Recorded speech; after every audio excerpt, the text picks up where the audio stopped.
So the typical day of a Uruguayan would be to wake up probably around 8 or 9, and then they don't really have breakfast. So they would sell cereals and things like oatmeal, but people would use them for throughout the day meals. But in Uruguay, you just drink mate, which is an herbal tea that they drink. And they drink it out of a gourd that comes from the same plant, as far as I understand it. And it's just an herbal tea with a metal straw that they drink out of with hot water. Even during the summer, it's with hot water. And so they would drink mate for breakfast and have some crackers, perhaps. And then for your lunch, it would generally be the biggest meal of the day. So you would have what are called fideos con tuco, which is noodles with homemade sauce. Or you could have something like milanesas, which is a breaded and fried meat or beef or chicken. Or something along the lines during the winter, you'd have something a little bit more hearty, like lentil soup with sausage and panceta and beef and all different things in it, and over rice usually, and always served with bread. You would eat with a fork in one hand and bread in the other, and kind of consume that way.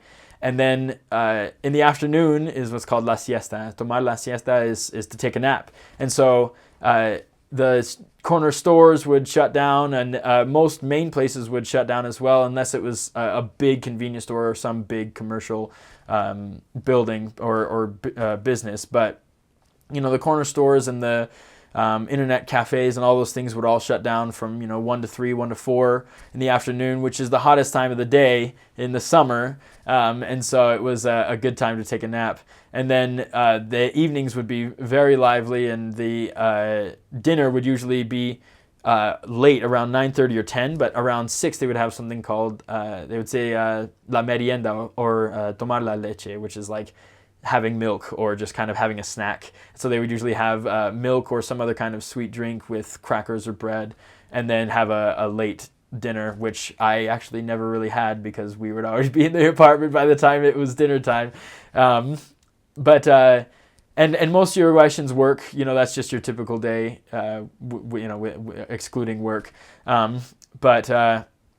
So in comparison with American culture and Uruguayan culture, they have a very light breakfast, and in America we preach how breakfast is the meal of the day, and then lunch is a very light lunch for us, but for them it's the main meal of the day, and then we have a dinner, and that's usually about it, and they have a snack and then dinner at the end, and they drink mate throughout the whole day as well. And one of my favorite things about Uruguayan culture is mate, that tea, because it's a very welcoming culture. So you prepare the mate and you pour just lukewarm water in it, so it doesn't like burn the herbs or anything like that, and then it kind of soaks up the water and gets really puffy, and then you can stick your metal straw in there and pour hot water in and drink. And it's a very relaxed kind of culture. Like, someone will be walking down the street and you'll say, "Hey, do you want to drink some mate? Come on over." And they may not even know who it is, but they'll sit down and talk and share mate. And so as missionaries, we weren't allowed to drink, and I think it was because of that culture, because it is a very kind of relaxed, take your time culture. And missionaries, we need to be searching for people who are looking for the Lord at all times, and so we didn't get to have that opportunity. But since I've come home, I've been able to try mate, and I enjoy it, though most people don't. But the whole culture is very warm and very nice, and so that's something that I loved about Uruguayan culture, is they were always willing to feed you, always willing to help, and very willing to talk. And so I would say that the day in the life of a Uruguayan would be a much more positive ending experience than the day in life of your typical American, which is a little bit more nose to the grindstone, and you walk by people you don't know and you don't say hi, and if you meet someone it's very brief, and Uruguayans can talk for hours and make friends, and it's a very warm culture. So the transportation varied by city. In Montevideo, we took public transportation on the buses all the time. We just got a pass that would allow you to just or go through the public transport always. And so we would take buses from different barrios to others, and different parts of our area. But in when it came to Tacuarembó and Mercedes and Rivera, we would go in taxis anywhere we needed to go. Usually we would, walk within our own area, but if we needed to go anywhere for a particular meeting, it was always in taxis. There was a taxi service everywhere. And then when it comes to transportation throughout the whole country, they have just a huge bus system. It's almost like their airport system for us. And so Montevideo has a very big station called Tres Cruces, and you walk in and it feels very much like an airport in America. There's departures and arrivals everywhere, and seats, and so whenever we would do transfers, we would always be transferred on those buses. And one of my favorite things about being Rivera is when we do transfers, often you'd be on what were called the super cama buses, which means super bed, which means that their seats were very long and you could lean them all the way back, because it was an 8-hour drive from Rivera down to Montevideo, and so it was long enough that sometimes it would be through the night. So that was one of my favorite parts about being Rivera, is you got that nice bed on the bus on the way up and back. But the shopping in Uruguay is generally done at individual stores. They're called almacenes, and someone would buy a house, and they would take their front room and convert it into a little shop. And they'd put up shelves on the walls, put up a bar, and have just your basic needs like milk, which came in sacks, and then bags of rice and noodles and things to make tuco, that sauce.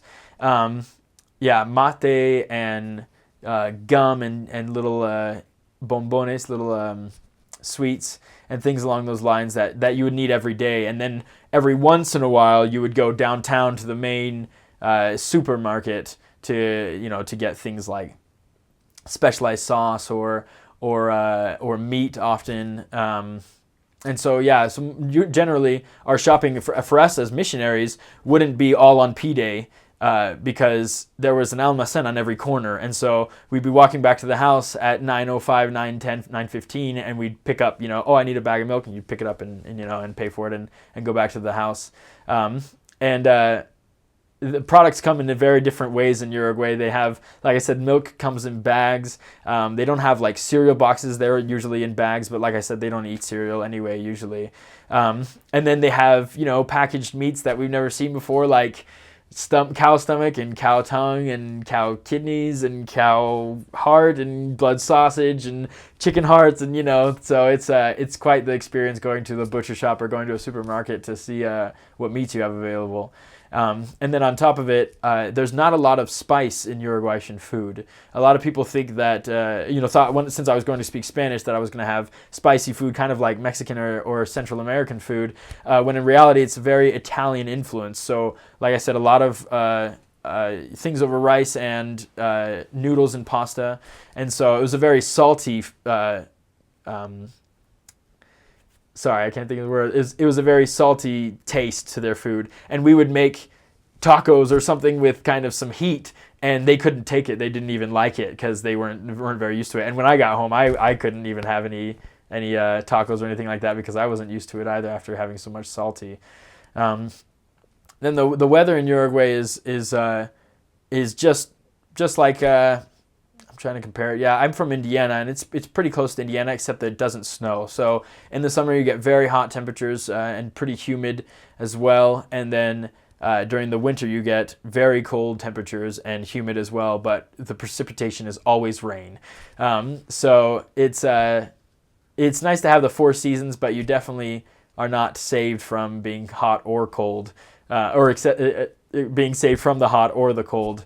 And so it was pretty well rounded, but it was definitely had its extremes.